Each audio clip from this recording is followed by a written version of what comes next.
There's one set of population which is talking about sustainability, and the other where they're going through a war situation today.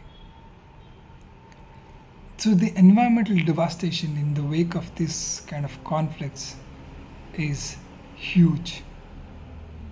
The ongoing conflict in Israel and Ukraine has left a chilling mark on the entire world. And this is transcending beyond borders and casting a shadow over the future. Some of these relentless strikes on vital infrastructures from refineries, factories, buildings have all unleashed a wave of pollution contaminating the air, water, and soil. Toxic substances, fires, and building collapses have not only claimed lives but have sowed the seeds for long-term health crises, including that of cancer and respiratory ailments.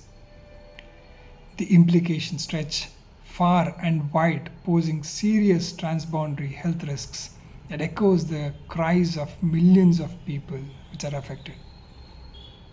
Water, which is a basic human right, has become a scarce commodity in many of these places.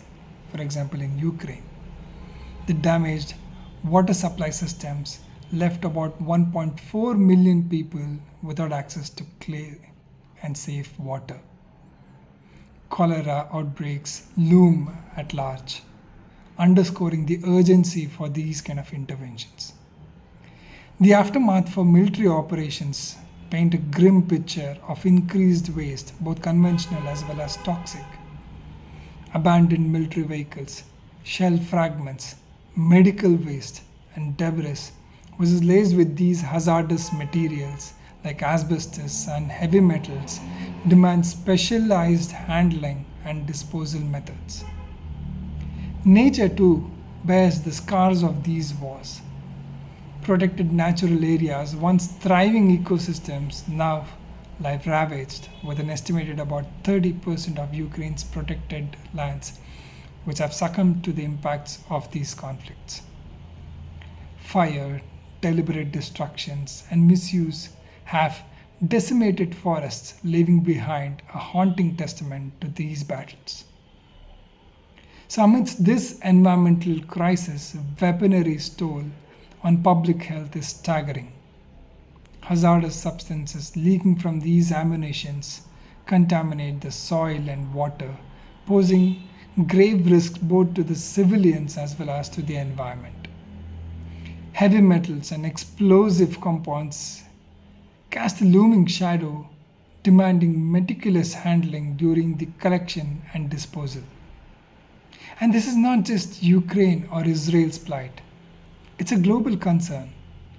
The devastation knows no boundaries and calls for a collective action. It's time we think, it's time we unite, it's time the world thinks as one. It's time for us to raise our voices and demand an end to the environmental degradation brought by these conflicts. Together, we can and must safeguard our planet, ensuring a safer and a sustainable planet for our future generations.